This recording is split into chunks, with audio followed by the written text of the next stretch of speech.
So students, we discussed about the importance of the Companies Act 2013. Why was it introduced? What is the definition of a company, characteristics of a company, etc. Now this chapter basically covers two sections, section 1 and 2. Section 1 gives us information about the short title, extent, commencement and application of the act. So a mnemonic here, SECA, to help us remember the provision. SECA, S is for short title, extent, commencement and application. The short title of the act is the Companies Act 2013. Previously we discussed the long title of the act. What was the long title? Long title and preamble are one and the same over here. It is an act to consolidate and amend the law relating to companies. So that helped us to understand that this act is for companies only and it does not apply to any other form of organization. Long title basically describes the enactment. Okay, it gives us slightly more information, detailed information as compared to the short title. Short title only identifies, okay, I'll just write it over here. Short title merely identifies the enactment.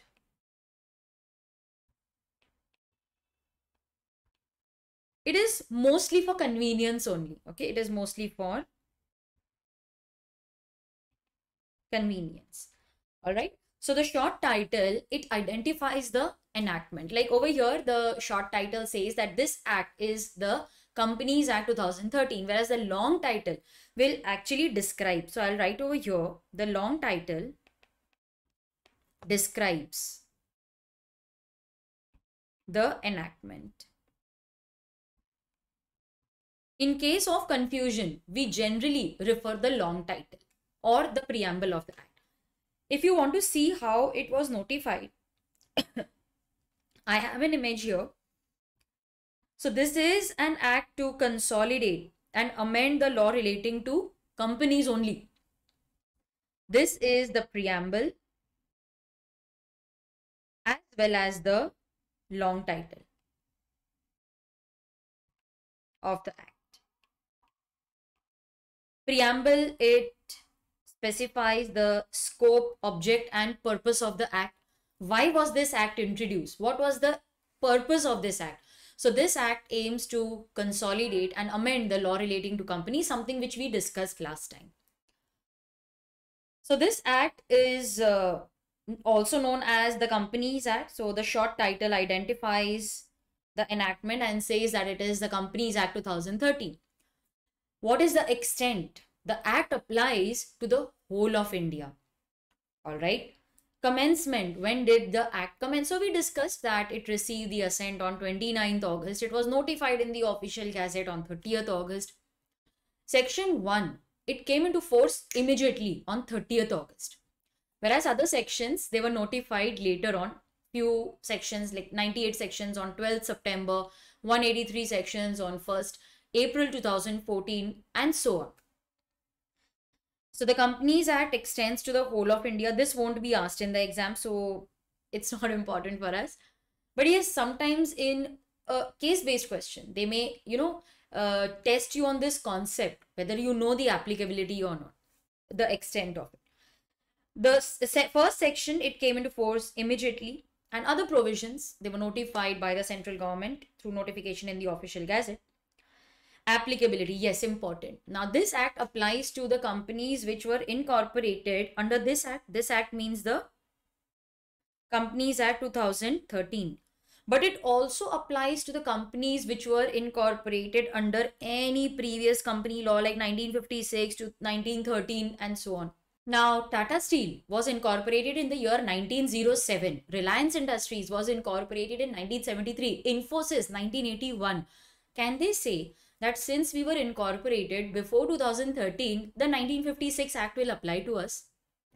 No, Act has clearly specified that if the word company is used in the Act, it includes all the companies, whether incorporated under this 2013 Act or any previous company law. So you cannot say that the previous company law was more favorable to me, that Act will apply.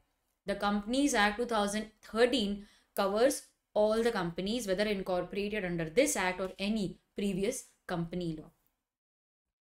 It also applies to other sectors like banking, insurance, electricity. Okay, so it is applicable to other sectors like insurance, banking, and electricity. So let me write and make notes on the left hand side of the margin so that, when I revise these provisions, immediately those notes will help me to recall the concept. So this is how you make notes for yourself. Okay, so it also applies to insurance companies. It covers these sectors also. So the insurance companies, banking, and electricity. So write along with me. It also applies to other sectors like insurance, banking, and electricity.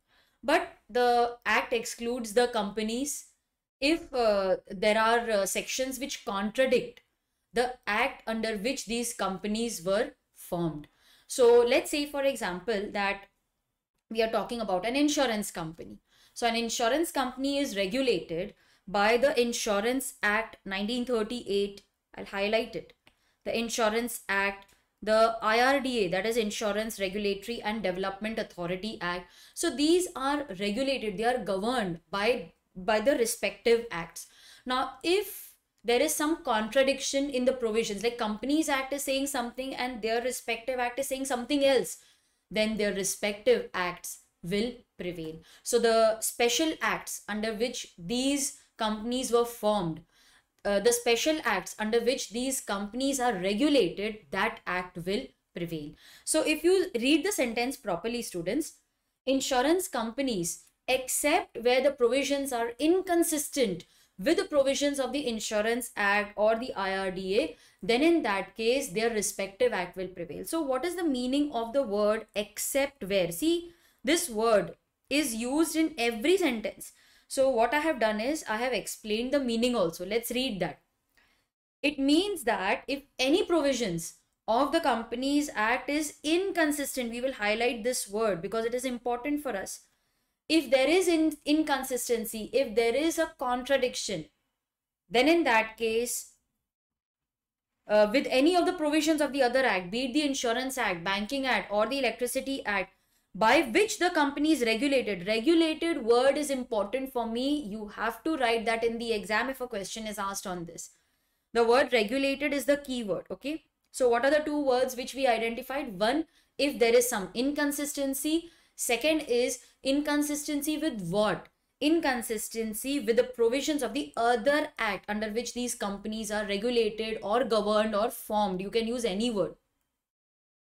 Then that company shall comply with the provisions of that respective act or acts, because see, in insurance there are two acts, no, which govern it. So by the respective act by which it is governed and regulated by. So I want these words to be mentioned in your answer. So these are the keywords. You will highlight these keywords because they have to be present in your answer. So use such legal terms. See, don't write just to under which these acts are managed. Don't use such simple words. Governed, regulated. These are the words which are expected by the examiner, and this will help you to get exemption. So if there is any inconsistency, okay, Companies Act is saying something and their respective act is saying something else. Companies Act, please move 2 steps backward. Their respective act will prevail. So that is always on priority. All right. So these other sectors like companies which are in the insurance business. So you may have like United India Insurance Company Limited or ICICI Prudential Life Insurance Company Limited. So these are companies which carry on the insurance business. Although they are companies, but they are regulated. They are governed by their respective act. They are formed under the Insurance Act and the IRDA Act. So their acts generally prevail. If the provisions are same, Companies Act and their respective act, they are both on the same page, then there is no issue at all. But if there is some inconsistency, then their act will prevail. So the Companies Act also applies to companies under performing under different sectors. Banking companies like you have Axis Bank, ICICI Bank, they are governed by the provisions of the Banking Regulation Act. You need not remember the years. That is why I'm not covering that. Companies engaged in electricity, okay, generation and supply of electricity. They are governed by the Electricity Act. So you have companies like Reliance Power, Tata Power Company. Although they are companies, but they are regulated, they are governed by their respective act. All right. Then we have any other company, I will go on highlighting, governed by special act for the time being in force. So companies like LIC, RBI, SBI.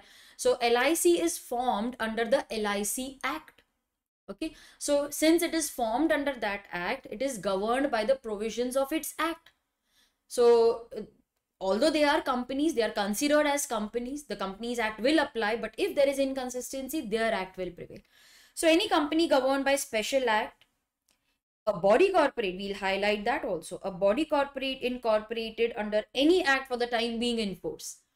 Now, what is the meaning of a body corporate and how is it different from a company? We will be studying that with the help of a beautiful table, and it is very easy to understand through that table. So we will be covering that concept. Body corporate is defined under section 2 clause 11 of the Companies Act 2013. So I'll be covering the definition and the difference between over there. But it is a very simple concept. Try to understand. Body corporate means having the features of a corporate. That is, it is having corporate status or a corporate structure. Every company is a body corporate, but every body corporate need not be a company as per the Companies Act. Okay, so there is a difference. We will be studying that. So even if you are a body corporate, the Companies Act will apply. For example, companies like Food Corporation of India, National Highway Authority of India, the Companies Act applies to them also. But the common provision always remains. If there is any inconsistency, then their respective act or acts shall prevail. Okay, so their acts will be applicable. All right.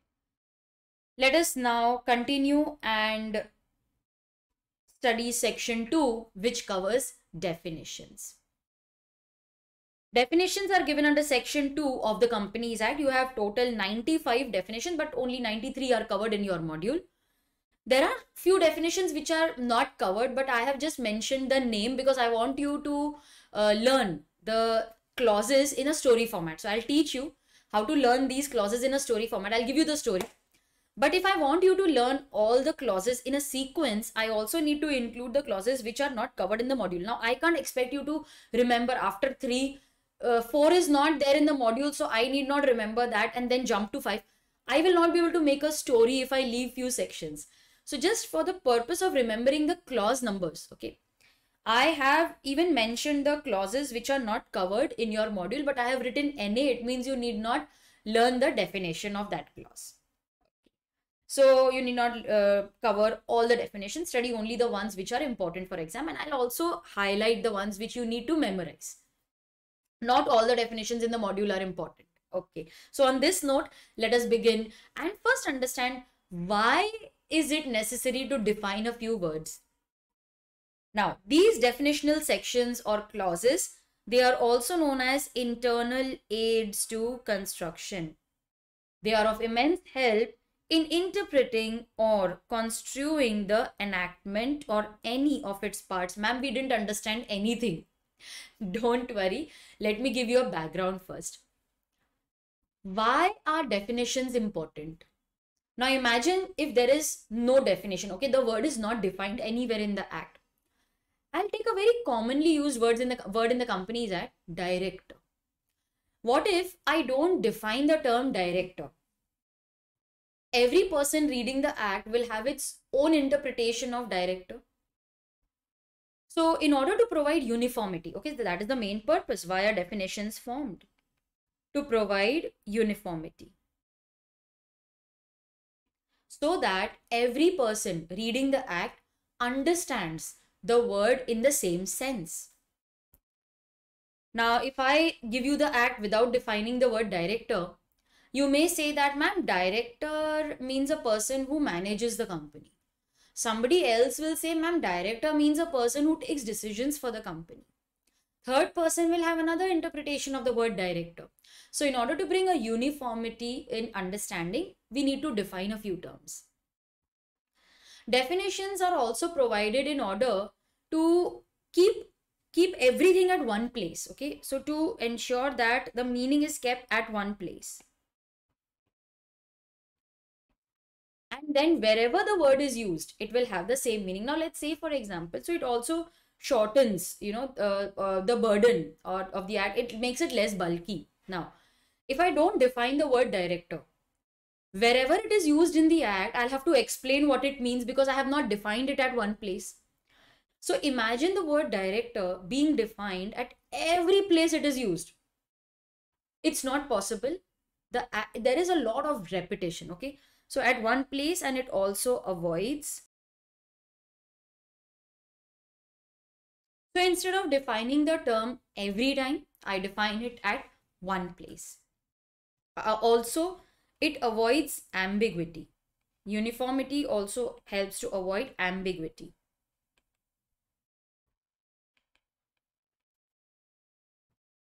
All right.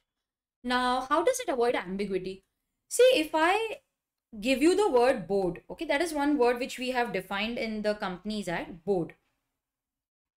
Okay, or board of directors. Now, if I don't provide the definition of board of directors, there can be a lot of confusion. The board may refer to board of film certification. Board may refer to the board of secondary education.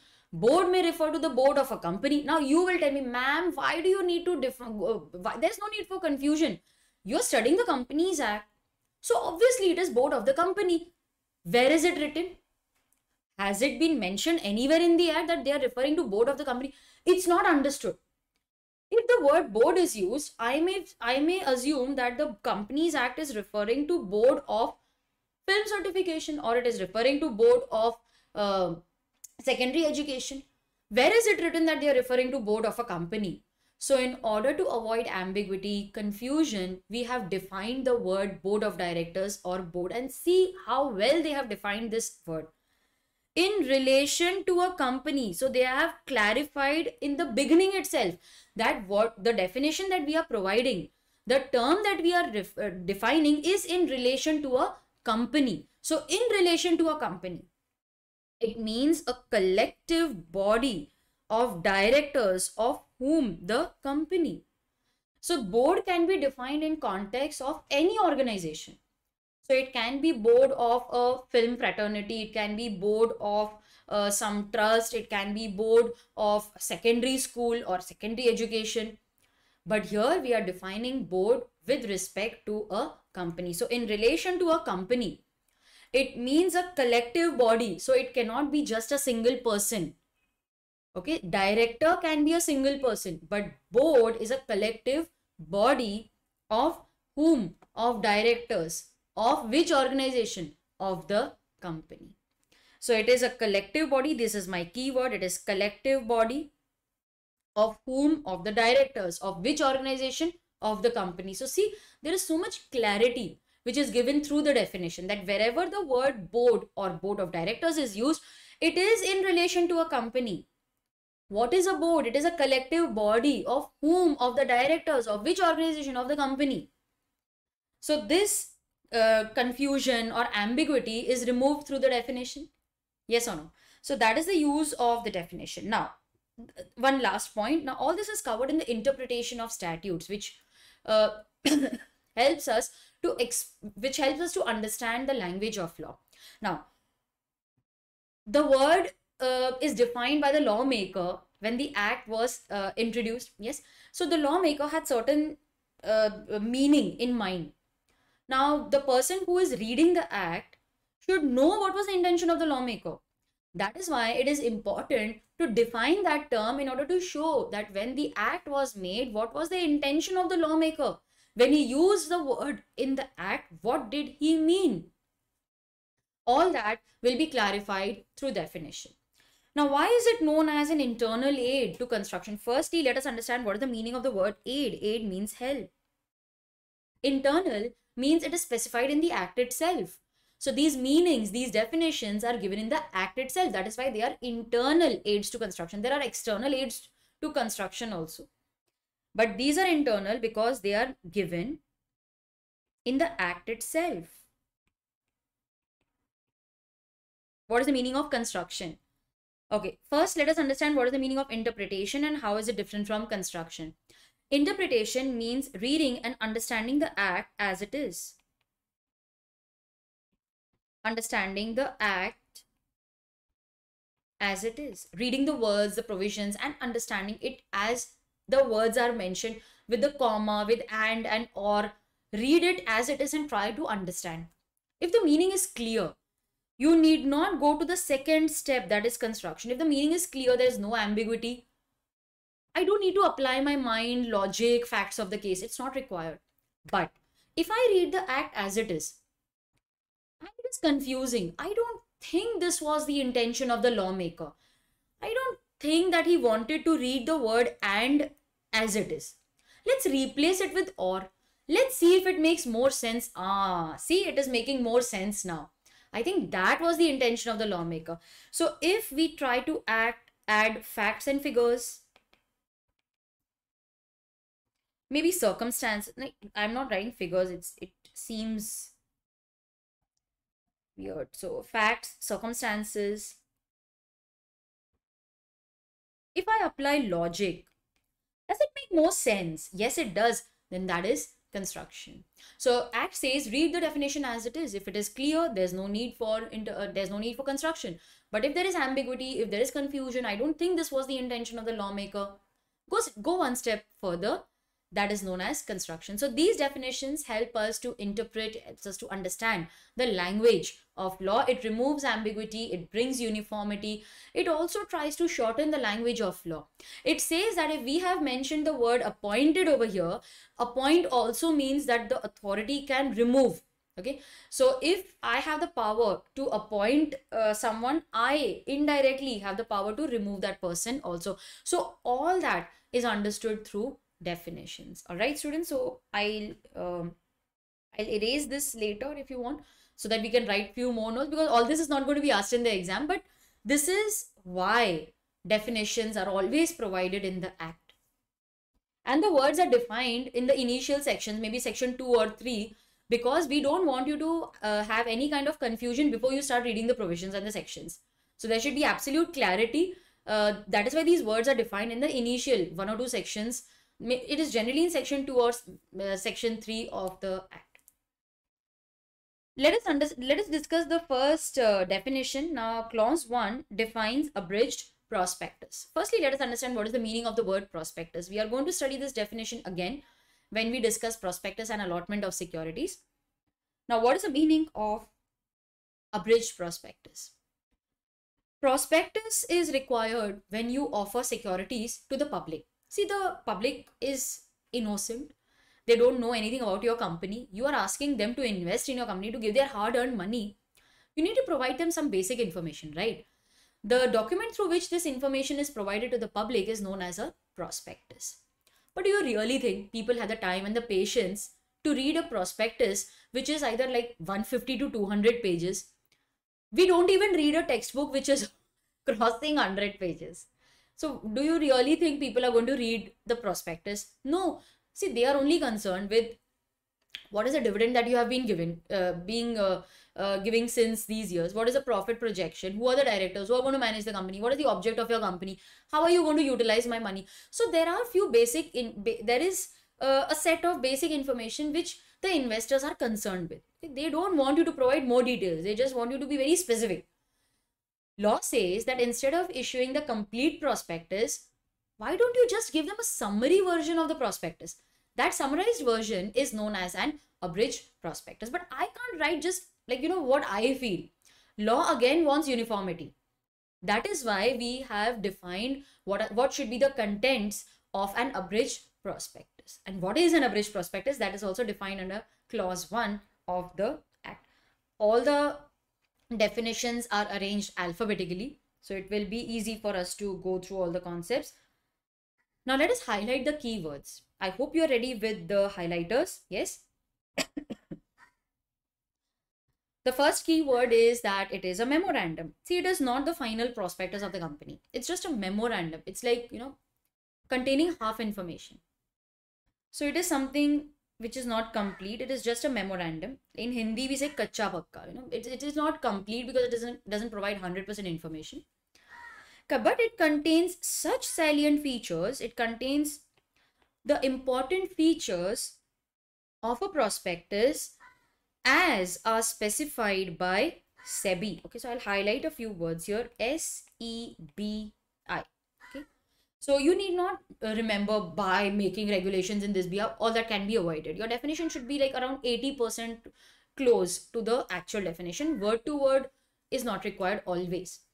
So it means, what is it? It is a memorandum. What does it contain? Salient features of what? Of a prospectus. Who tells what should be in, who prescribes what should be included, what should be the contents? SEBI. So you are offering shares to the public, so SEBI will be involved. So it means a memorandum containing such salient features of a prospectus as may be specified by SEBI. So this is the third point which I need to remember. See, I'll show you how you need to break down the definitions and memorize it. So it is a memorandum containing such salient features of a prospectus as may be specified by SEBI. So easy to remember this way, right? Now, next let us discuss what is the meaning of accounting standard. Okay, now you must have studied this in accounts. Now, our accounting standards are based on IFRS. So our Ind AS, they are based on IFRS, that is International Financial Reporting Standards. Basically, we need to know how the transactions and other events are to be recognized, to be measured, recorded. We need standards. Now, why standards are required? Same logic, because we want uniformity. We want all the companies to prepare their books of accounts following a set of rules. Otherwise, what will happen? It will be difficult for me to compare the financials of two companies because each company may be following a different set of accounting. I don't want that. I want that each company should be following a set of depreciation methods or revenue recognition. So I want rules so that they are all the companies are following a standardized form of accounting. That is the main aim of introducing these accounting standards. Now let us go through the definition. It's not important for exam. It won't be asked in the exam. The definition of accounting standards, the logic of accounting standards will also apply to auditing standards, which we are going to study next. Let us highlight the keywords. So these are standards of what? Standards of accounting. So what are these? Accounting standards are standards of accounting. So let me write the word what. What are these? These are standards of accounting. Okay. So let's ask ourselves questions so that it is easy for us to remember what, why, how. These questions will always help our mind to think of the answer, and that is nothing but the definition. So what are these? These are standards of accounting or addendum. Addendum means additions. See, we have framed these accounting standards, but yes, there are going to be additions. There are going to be extra information which we provide. You can write that also. This is nothing but extra information. For companies or class of companies referred in section 133. So it will apply to certain companies and class of companies. What is mentioned in section 133? Section 133 says that the central government will prescribe the accounting standards. So we have given central government the authority to prescribe the accounting standards. So the final authority is with the central government. But what is the flow? Let me give that to you.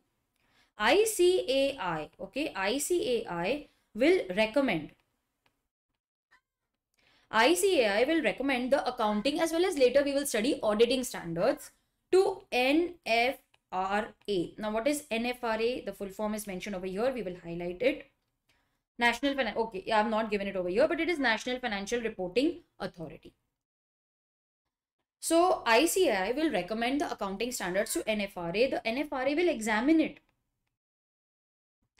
and then they will recommend it to the central government. So the central government will, in consultation with NFRA. So NFRA has now gone through the accounting standards as referred by ICAI. They will examine it and they will recommend that to the central government, and the central government will, in consultation with NFRA, finally they will prescribe the standards of accounting. I will highlight so that it is easy for us to remember the provisions. So let's use different color pens and markers. The central government, so let me highlight that for you. The central government, now these color codes will help us to establish a relation between what is discussed. The central government will prescribe, okay, so this word is important for me because who prescribes the accounting standards? Central government. The final authority is with the central government. What will they do? They will prescribe the standards of accounting. See, these are the same words which they have used. It is nothing new. So what will happen? The central government, what will they do? They will prescribe. What will they prescribe? Accounting standards. So these are connected. Or any addendum thereto. All right. As recommended by ICAI. So let me highlight that for you. Recommended by ICAI. So who recommends these accounting standards? ICAI. Then the central government will seek the consultation. Okay, after the consultation and examination of the recommendations made by NFRA, the words are confusing. You will not be able to understand who exactly recommends, and finally with whose consultation we are prescribing the accounting standard. But it is very clear through this chart. See, ICAI will recommend the accounting standards to NFRA. NFRA will examine them, recommend them to the central government. So that flow is very clear to you, I hope. Yes. So the central government prescribes the accounting standards which are recommended by ICAI, and then the central government in consultation with and recommendation made by NFRA will prescribe the accounting standards. But this was introduced in the year 2013. At that time, we were not ready with the composition of NFRA. So there was clarification given under Rule 7. So what is given in Rule 7?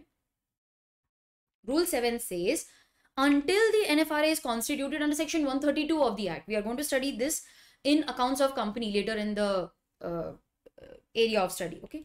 So as per Rule 7, until the NFRA is constituted, because that time we were ready with the definition. Okay. All this was prescribed. We were ready with who's going to prescribe, but we were not ready with the composition of NFRA. So there was a clarification that the standards of accounting as specified under Companies Act 1956, they shall be deemed to be the accounting standards. Okay. So till we are not final with the NFRA, with the composition of NFRA, until it is constituted, we will continue with the accounting standards that were prescribed in the Companies Act 1956. The central government will then prescribe the standards of accounting. So again, the same color coding will apply here. The central government, okay, prescribes, all right, the standards of accounting or additions, addendum thereto, as recommended by ICAI, okay, in consultation with, now there was no NFRA, so who would recommend those accounting standards to the government? In consultation with and after the examination of the recommendations made by National Advisory Committee on Accounting Standards. So the same color coding is used. Earlier it was NFRA. Later it was NFRA, but earlier we had the National Advisory Committee on Accounting Standards. So let me write the flow for you so that it is easy for you to remember. ICAI would recommend the accounting standards to NACAS, and then NACAS would examine it, plus they would offer recommendation to the central government. Then the central government would, in consultation with NACAS, prescribe the accounting standards. But now I don't think this is relevant because NFRA has been constituted. We are ready with the composition of NFRA. So now I don't think this rule has any relevance. But yes, because it is mentioned in the module, so I thought that you should be aware of this. And some part of it you will also cover under Section 132 of the Companies Act. So we need to know about it. Along with this, we also have auditing standards. Okay, so it is the same. That is why I'm covering it now itself. Auditing standards means standards of auditing. All right, that was very simple. It means standards of auditing, or any addendum thereto. What is the meaning of addendum? Addendum means additional, additions you can say, or some extra information. For companies or class of companies, so it applies to companies or a class of companies. This you need not remember section 133. It is not going to be asked in the exam. Subsection 10, okay. The central government, let me make notes here. The central government, let me use the same color coding. The central government, okay, may prescribe, all right, the standards of auditing or addendum thereto. It is recommended by ICAI, all right, in consultation with and after the examination of the recommendations made by NFRA. So what will happen in this case? ICAI will recommend the auditing standards to NFRA, and then NFRA will examine it. Plus they will recommend it to the central government. So ultimately the auditing standards will be prescribed by the central government. Provided that until the auditing standards are notified, any standards or standards of accounting specified by ICAI will be deemed to be the auditing standards. So till NFRA was constituted, the auditing standards recommended by ICAI were considered final. But now after the composition of NFRA, the ICAI will recommend the auditing standards to NFRA, and then NFRA will recommend them to the central government. The central government, in consultation with NFRA, prescribe the auditing standards. Okay. So I hope you have noted this in your textbook. Done. You can pause the video anytime you want. After this, let us study what is the meaning of the word alteration as defined in the Act. Now, alteration, we will highlight it. It includes the making of addition, omission, and substitution. AOS. So, what is the meaning of alteration? Now, you will study this word like alteration of articles, alteration of memorandum, alteration of any document. What does it mean? So, alteration, it includes, it's an inclusive definition. It is not explaining the meaning. See, remember students, whenever the word means is used, okay, whenever the word means is used in the definition, it is actually defining the term, it is explaining the meaning of the term. But the word includes, it is only an inclusive definition which says that these things are included, okay. So it includes the making of additions, omissions, and substitution. Substitution means replacement. So you alter by either adding information, removing, that is omitting information, or substituting the information. That is alteration. Appellate tribunal is not defined in the Act. It is defined in the Act, not in the module. Then we have the definition of articles of association. Okay, what is the meaning of articles?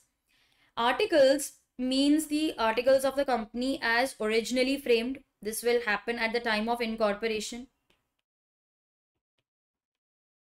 Okay, this will happen at the time of incorporation. This is the document with which the company is registered. Articles, memorandum of association.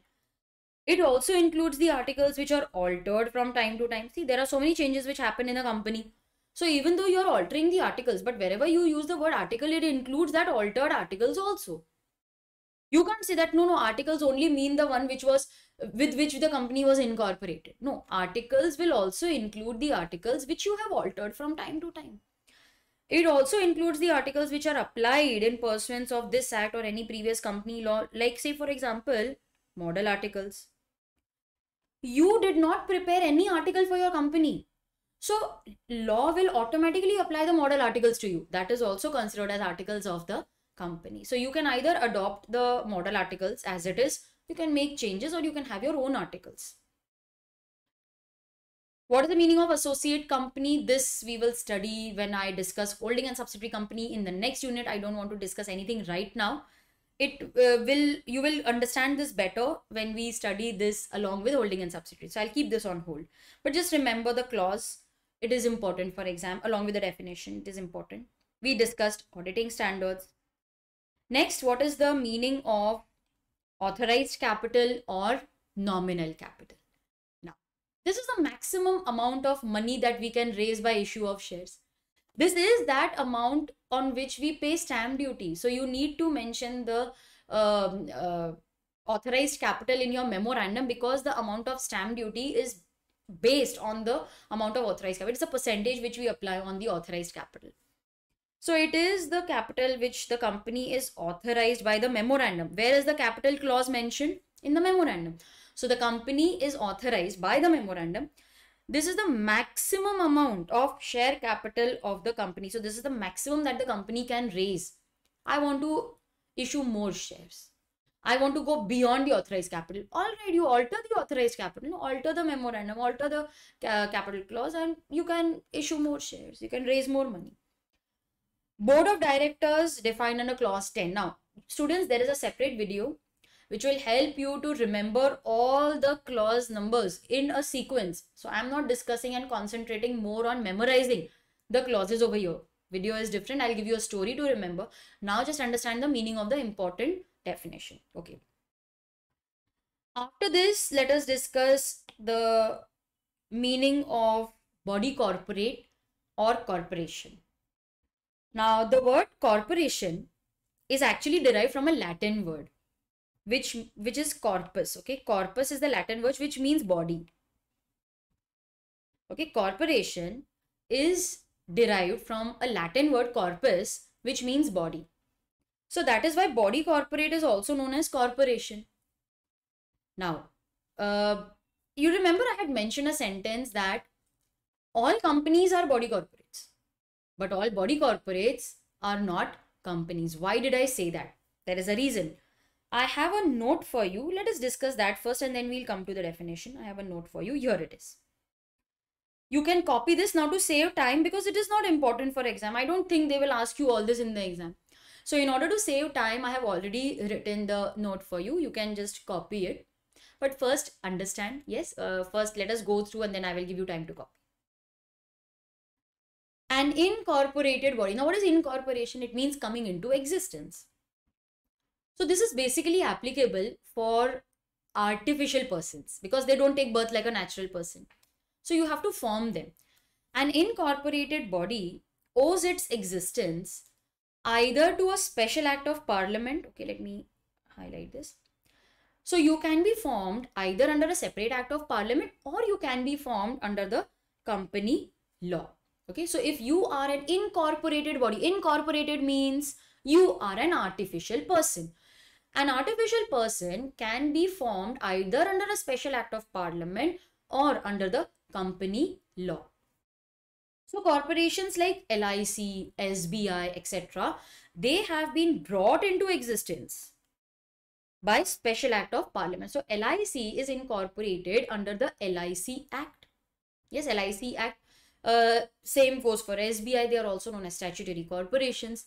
They are formed under a separate act of parliament. Yes, the Companies Act applies to these body corporates also. It also applies to companies which are formed under a separate act of parliament. But if there is any contradiction, then their acts will prevail. So an incorporated body can come into existence either through the act of parliament or you can be incorporated under the Companies Act. So companies like Tata Steel, Reliance, they have been formed, they have been incorporated under the company law. Companies Act applies to them.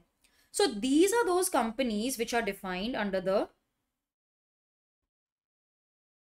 Companies Act in section 2 clause 20. So this is a company, okay? Whereas these are corporations.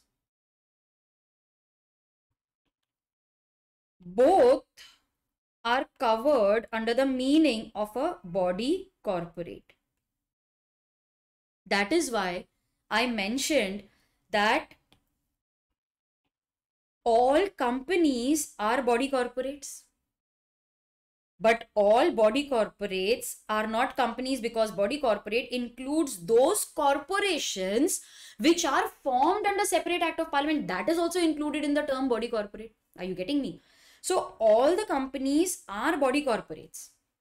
But all body corporates are not companies because body corporate includes those corporations which are formed under a separate act of parliament. That is also included in body corporate. Is it clear? So you can pause the video now and you can copy this in your notebook. Don't take a picture or you will forget to write and it will remain in your mobile only. Please write this in your notebook. You can pause the video and write it. Done? Okay, let us continue. Now, this is one small difference. It is a small table which I have formed on the basis of our discussion. What did I mention? That the word corporation is derived from a Latin word corpus, which means body. Generally, corporations are used for non-living or artificial persons. So, corporations are legal persons. They are created by process other than natural birth. So, they are artificial persons. Yes, we are clear about that. It is derived from a Latin word corpus, which means body.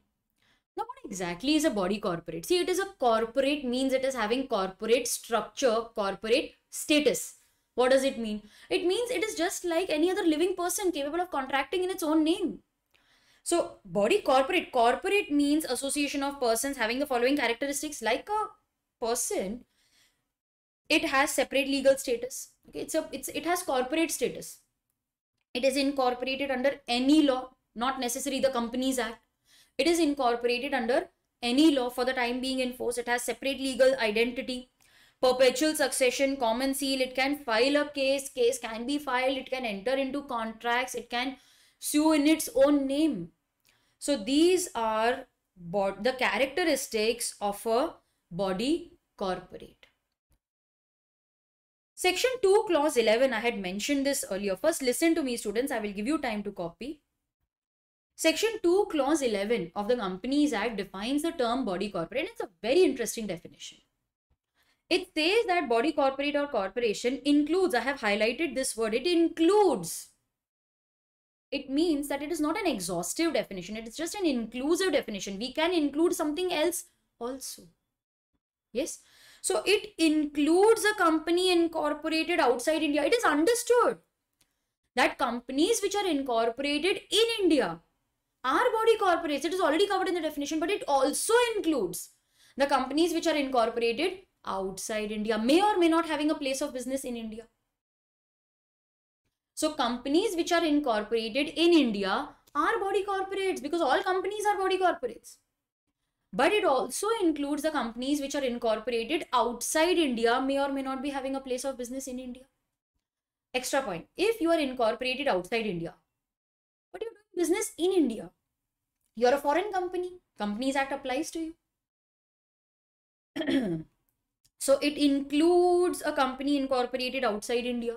So it is understood that a body corporate includes all the companies, whether incorporated in India or outside India, except a cooperative society. That is given in the definition.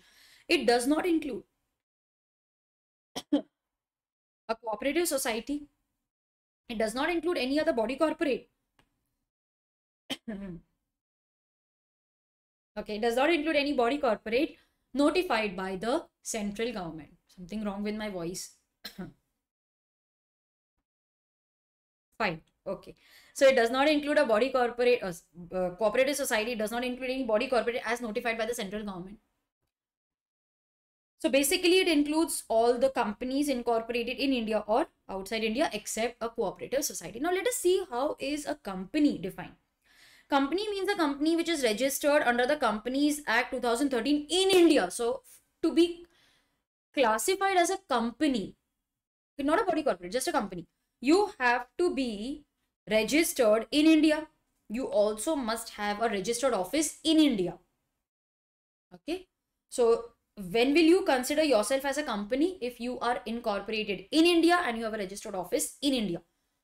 I am incorporated outside India. I have an office outside India. You're a body corporate. You're not a company. Okay. Body corporate is therefore a wider term. Yeah, I agree. Because body corporate includes companies as well as corporations. Yes, which are formed under a separate act of parliament. Right? So body corporate includes both companies registered in India as well as outside India. But company includes only those entities which are registered in India. I have also given you examples over here. So we have Reliance Industries, Tata Steel, Infosys. They are all registered in India, having a registered office in India.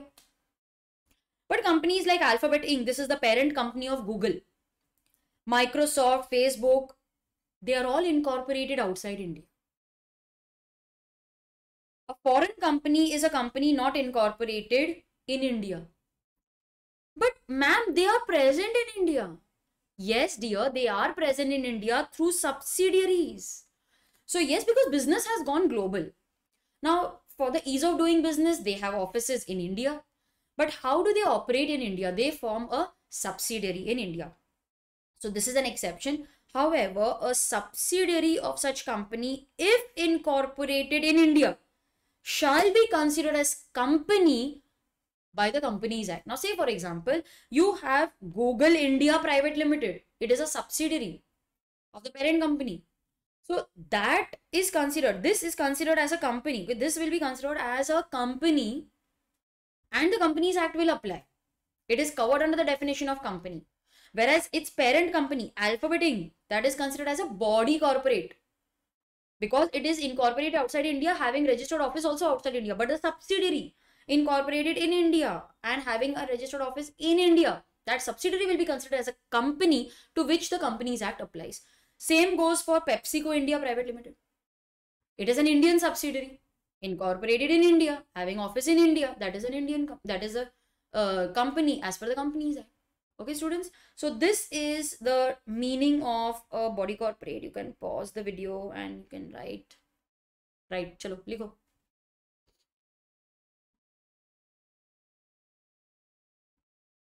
Done. All right. Continue writing.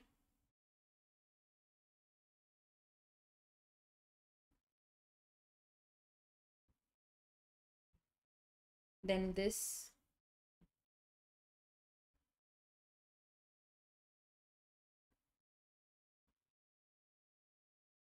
And the last part. Done? Okay. So let us continue. We were discussing body corporate. Okay. So body corporate definition I have already covered in that chart. Then we have the definition of book and paper, book or paper. So yes, this is a concept which we will study in accounts of company. Book and paper, book or paper, it includes books of accounts. Again, it is an inclusive definition.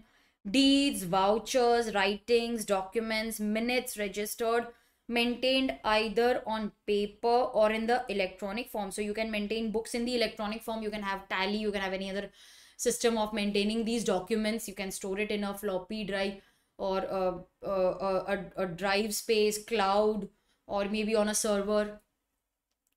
So it includes books of accounts, deeds, vouchers, documents. You need not remember this, but yes, it's covered in the subsequent chapter also. So we will have to remember. There is a way, a mnemonic which I have created for you. It's B, D square, V, add another V, it becomes W, invert it, it becomes M. Okay. So B is for books of accounts. D is for deeds, D is for document, V is for voucher, add another V becomes a W, writing, invert it, that becomes minutes. Okay, so B, D square, V, W, M. That is how you can remember. Next we have the definition of a books, of books of accounts. This is important. It includes records which are maintained. So records word is important. What are books of accounts? They are records. Records for what? For money received, money spent. Sales and purchase of goods and services, assets and liabilities, items of cost records maintained under section 148 for certain class of companies. So that refers to the cost records which are maintained by certain companies. So it includes money received, money spent. So we prepare the cash book for that. Sale and purchase. So we prepare the subsidiary books for that, purchase book, sales book, asset liability. We prepare the journal for that. Cost records are also maintained by certain companies under section 148. So what is included? Money received, money spent, asset liability, sale, purchase, asset liability and cost records section 148. Branch office not important for exam.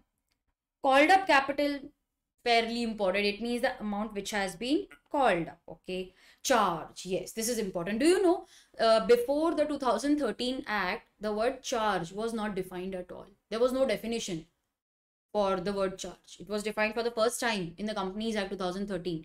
Definition is important and the clause is also important.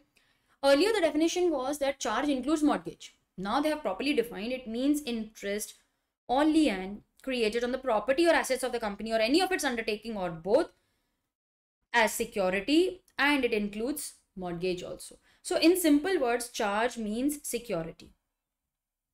Nobody will give you loan for free. They want security. So we go to the bank, we obtain loan, they ask us to give security because nobody trusts. Na? What if I borrow money and then I'm absconding, I flee from the country? So what will they do? They will sell the assets, recover the money. So it is just to safeguard their interest. So it means any interest or lien on the property or assets of the company. So this is the security which we have given. You can give your stock, fixed assets, machinery, land, building as security and obtain loan. Chartered accountant definition is not important. Chief executive officer, not important. CFO, you just need to know the words. CEO is the one who has been designated as such and CFO is appointed as such. Okay. Next, we have the definition of company given under section 2 clause 20. What is given under section 2 clause 20? Company means a company incorporated under this act. This act means the Companies Act 2013 and any other previous company law. I don't think I need to explain this because we have discussed this numerous times. So Reliance was incorporated in 1973, Tata Steel 1907, Infosys 1981, but Companies Act applies to them also. They are also considered as company. Then we have company limited by guarantee. What happens in this case? My liability is limited to the amount that I have guaranteed. When will I pay that amount? At the time of winding up. So it means a company having liability which is limited by the memorandum. Liability clause is mentioned in the memorandum. It is limited by the memorandum to such amount as the members undertake to contribute to the asset in the event of the company being wound up. Yes, we do have companies limited by guarantee, having share capital, not having share capital. We will be discussing that in the next unit. But as of now, we just need to remember that these are companies, the members of which decide to contribute the money at the time of winding up. Okay. Then these were notes which you have already written. Okay. Clause 22, company limited by shares. So let's say that I have shares of face value 100. I have paid 75 rupees per share. What is my liability now? Only 25. Can I ask the member to pay more? Can I tell him that, listen, we don't have money, will you pay us some more amount? We'll think of what to do with it. No. My liability is limited to the extent of unpaid amount on shares. So if the face value is 100, my liability is restricted to 100 only. I'm not going to pay anything more than that. All right. The liability is limited again. Where it is limited by the memorandum because the liability clause is given in the memorandum. So memorandum says that the liability of the members is limited to the amount unpaid on shares. Then company liquidator is not there in the module, contributory, although it is not important for exam, we will still study this. It is mentioned in the module also.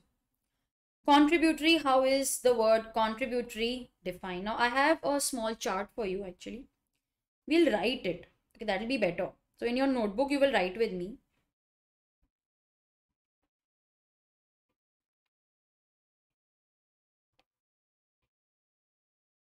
Okay.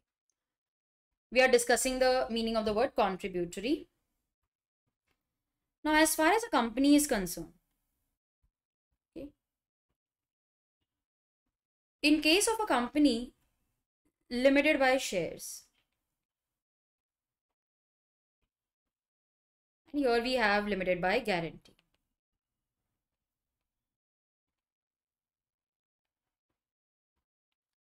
In case of company limited by shares, what is the liability we just discussed? The liability is limited to the amount. So liability, I'll put the arrow over here. Liability is limited to the amount unpaid on shares. Okay. So let's say that I have shares of face value 100 and I have paid up 75. Now my liability is only 25.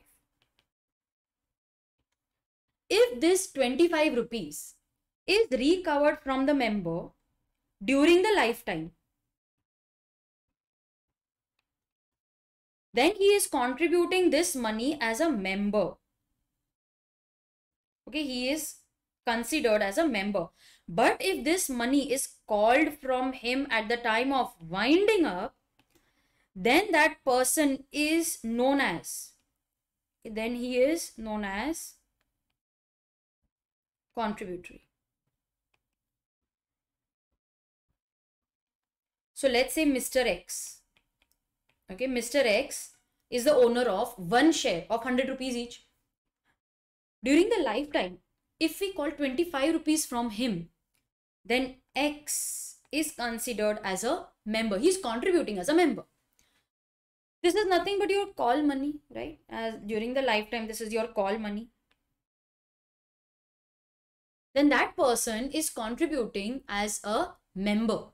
But at the time of winding up, okay, if this money is paid at the time of winding up, then that same person is considered as a contributor. Okay, that's just a word used for them. So here he is a member, not contributory.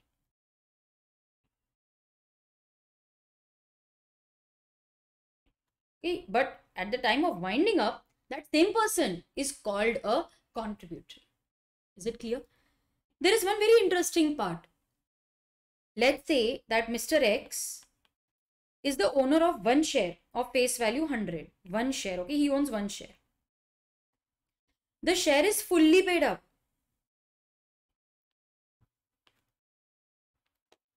Even then, at the time of winding up,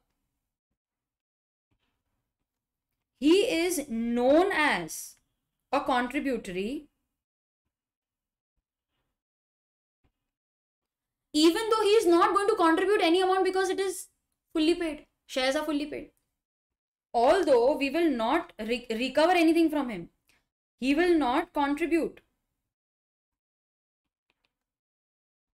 as shares are fully paid. But he is still considered. However, he is considered,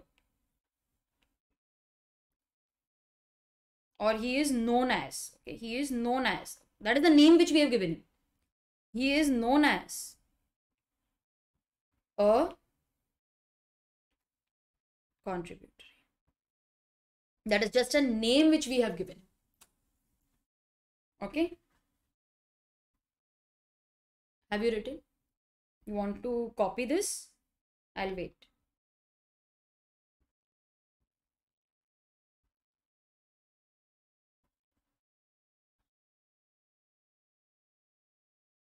Done? Okay. You can pause the video and write.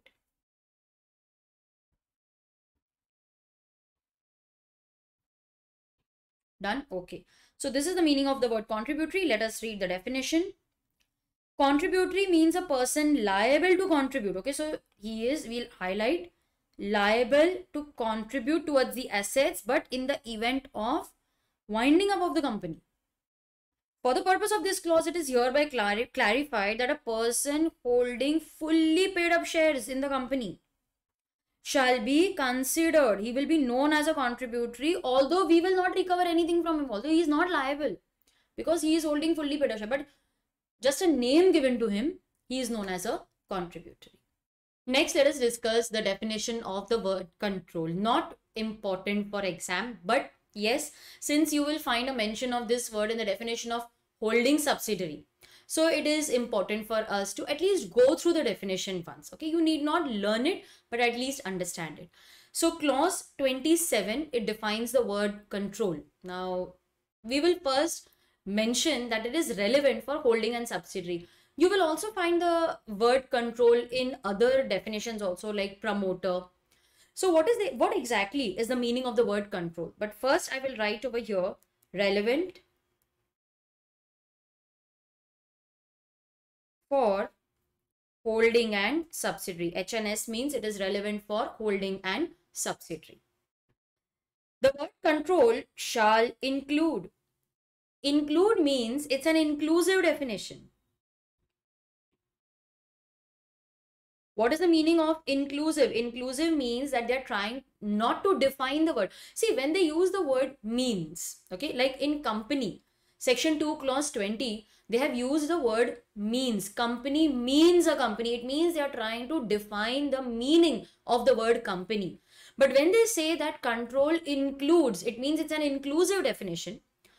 It may include other things, but primarily this is what is included as of now. So it can include other things also. So it shall include the right to appoint. Now we'll highlight the keywords and also frame a mnemonic so that we remember the definition properly. So it includes the right to appoint majority of the directors or control the management or policy decisions exercisable either a person or persons acting either individually or in concert. It means together, whether directly or indirectly. The third important word over here is by virtue of either shareholding or management rights or shareholders agreement or maybe voting agreements or in any other manner.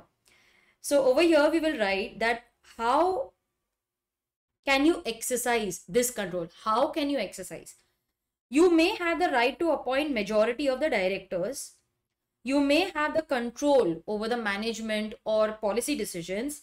You may, it may include by virtue of shareholding, management rights, etc. Now we will try to understand the definition in detail.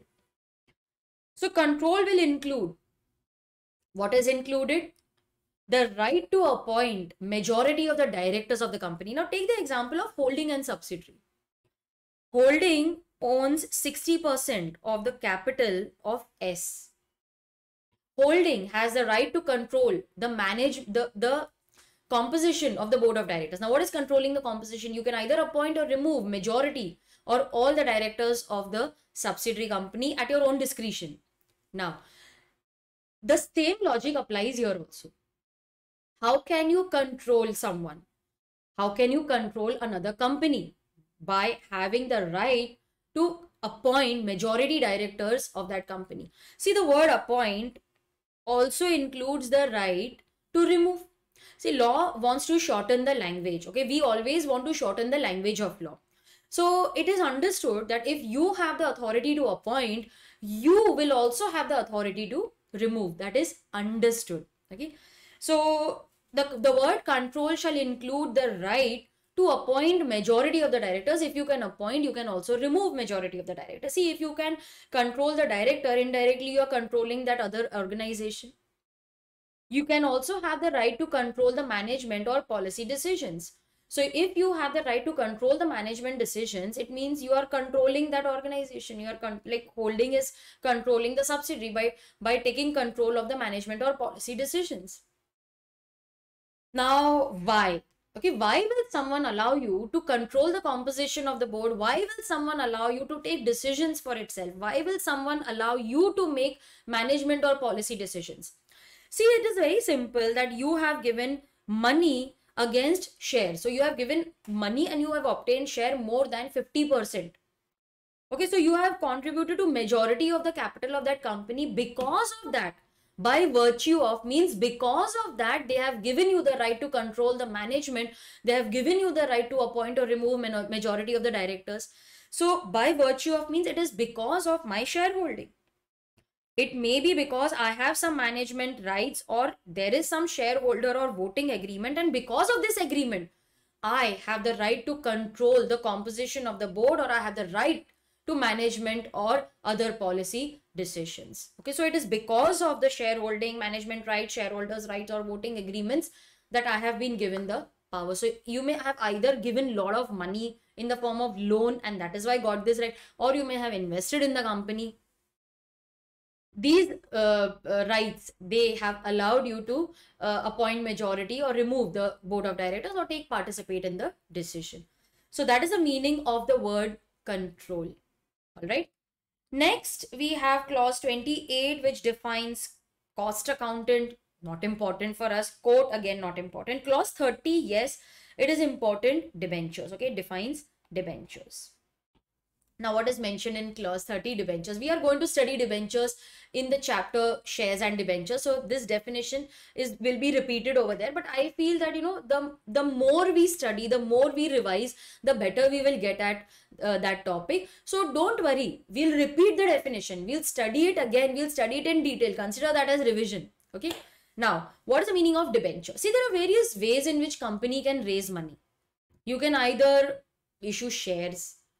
But shares are basically issued when you require money for a longer period of time and you don't want to repay that money. But if your requirement is, let's say, for example, 8 to 10 years, then why issue shares and dilute the interest of the existing shareholders? Instead of that, go for debentures. It's like loan taken from the public. There are also deposits which we are going to study next. Deposits are for even a shorter period of time. Like say, for example, I need money for maximum 3 years. Deposit is another way of raising finance. Now, clause 30 defines debenture as, debenture includes, okay, this is also an inclusive definition. Inclusive means that they are not defining the word debenture. They are just saying that this is included in the word debenture. So it includes debenture stock, bonds, any other instrument of the company, evidencing, it means showing a debt, whether constituting a charge on the assets of the company or not. Charge means security, whether they are secured or unsecured. So this may be secured or not. It means it can also be unsecured. So you can issue secured debentures, or if you already have a goodwill in the market, you can also go for unsecured debentures. So over here, debenture includes debenture stock. Stock is nothing but an aggregate of various shares. Okay, it is expressed in amount. We are going to study that in unit 3. If you have studied foundation under me, you will definitely know the meaning of the word stock. I had explained that in detail when we were studying in foundation. So debenture includes debenture stock. Bonds. In India, the word debenture and bonds, they are used interchangeably. So there is not much of a difference, but yes, for our understanding, we can remember that debentures are issued by the company, bonds are issued by the government. Okay, there is proper difference, and that difference between I will give you when we study the topic debentures. So it also includes bond or any other instrument which is showing a debt. Okay, this is nothing but a loan taken by the company. So the company doesn't want to go to the banks. They charge, they ask for a lot of covenants. Okay, there are a lot of conditions. I don't want to go to the bank. Public is only interested whether we are giving them interest on time and whether the redemptions are happening on time or not. They don't question. They are not as particular as the banks. So yes, these debentures include stock, bond, any other instrument evidencing or showing a debt, whether they are secured or unsecured. Provided that, so this is a proviso. Proviso means that everything will be included in debenture. Whatever is mentioned will be included, but we are excluding certain things. Okay, we are excluding certain things. And what are they? Instruments referred to in chapter 3D of the RBI Act 1934. So what is included in chapter 3D of RBI Act 1934? Now chapter 3D excludes derivative instruments. Have you heard of futures, options, forwards? Yes. So derivative instruments will include forwards, forward contracts. Then you have options, swaps. These are not considered as debentures. Then we have money market instruments. There are separate rules for them. They are not considered as debenture. Money market instruments. Then we have securities of central or state government or even local authority. Repo, reverse repo. These are not considered as debentures. Okay, so they are excluded, and that is given under chapter 3D of the Reserve Bank of India Act 1934. So they are not considered as debentures. any other instrument, okay, such other instrument as may be prescribed by the central government in consultation with RBI. So later we have given them the right to exclude certain instruments from the definition of deposit. So they shall not be treated, sorry, debentures, they shall not be treated as debentures. Okay, so this is excluded from the definition of debentures. Again, we are going to discuss this in detail later. Next, we have clause 31, which defines deposit. Now, have you heard of fixed deposits? Yes, you have some excess fund, you go to the bank, you take a fixed deposit. Similarly, the company is also accepting, it is inviting deposits from people that I want money for a very short period of time, like maximum I want for 3 years. People are saying like, yeah, we also want to invest only for a certain short period of time. Deposit, they are a good way of raising short-term finance by the company. There are specific rules, we are going to study that later. There is a separate chapter on deposit, section 73 to 76A. So we are going to study deposit. It means receipt of, we'll highlight the keywords, by way of deposit, loans, or money taken in any other form by the company, but it does not include such categories of amount as may be prescribed. We had studied earlier. Yes, see, whatever I have explained earlier has relevance. We are going to use all that during our lecture.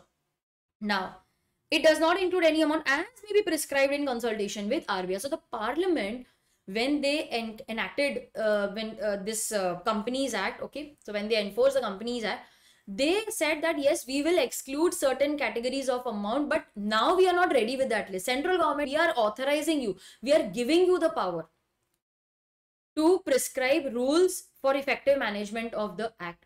So yes, the central government will later prescribe rules in consultation with RBI and exclude certain amounts, and they will not be considered as deposit. So that rule is Rule 2 of Companies Acceptance of Deposit Rules 2014. Okay, this we are again going to study later when we study the act, but because we are defining certain terms, we are studying them, it is better to write. So Rule 2 of the Companies Acceptance of Deposit Rules 2014. In that, you will find a list of monies which are not considered as deposit. Okay. Next, we have the definition of depository, not important, derivative, no, director, not important, but yes, it is interesting. It means a director. Okay, so now they are defining it because the word means is used. It means a director, I'll highlight this. It means a director appointed to the board of the company. So when we define the word director, we are specifically mentioning that he is appointed where? To the board of what? Of the company. See, we need to specify which board are we referring to. Are we referring to the board of secondary education? Are we referring to the board of film certification? No, we are referring to the board of a company. So director is someone who is appointed where? To the board of what? Company. So it is so easy to remember. It means a director appointed to the board of the company. So here we need a lot of clarity, and law has given us that clarity in the definition. Then we have the meaning of the word dividend. Clause 35 defines dividend, and see, it is a very funny definition. Dividend includes, array, again it's an inclusive definition. They are not defining meaning of the word dividend. They are just simply saying that it includes interim dividend. Includes interim dividend. All right, but before that we need to know that dividend may be either final dividend or it may be interim dividend. Now, what is the meaning of final dividend? Final dividend means the dividend which is declared in the annual general meeting. Proposed by the board, declared by the company in the annual general meeting. Interim dividend is a dividend which is declared between two annual general meetings. So, during the year, between two annual general meetings, whatever dividend we declare is interim dividend. Now, if you read the act, it is not practical to always specify whether we are referring the provisions to final dividend or interim dividend. So law has simply mentioned the word dividend. Now there is confusion. do these provisions apply to final dividend or interim dividend? So law has clarified that if we are using the word dividend, it includes interim dividend, which simply means that the provisions of dividend shall apply to interim dividend also. It means that whatever provisions that we are going to study in the dividend chapter, whatever provisions are mentioned, the word dividend includes interim dividend. It means the provisions of dividend will apply to interim dividend also. So every time we will not specify final dividend, interim dividend. We have just mentioned the word dividend, it includes both. We do have some extra or different provisions for interim dividend. There they have mentioned that this will apply to interim dividend. So if it is specified, very good. If it is not specified, the provisions are common for both final as well as interim dividend. Okay. Then we have definition of the word document. Document includes, again, it's an inclusive definition. They are not explaining meaning of the word document. They are just saying it includes what? What is included? See, I always ask myself questions. What is included? What?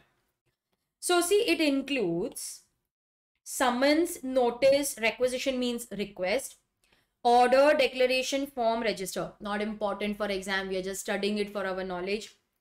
Whether issued, okay, sent or kept. Kept means maintained. Why are we maintaining it? Why are we issuing it? Why are we keeping it with us? Because it is requirement of this act or any other law for the time being in force. So it may be required either by the Income Tax Act, GST.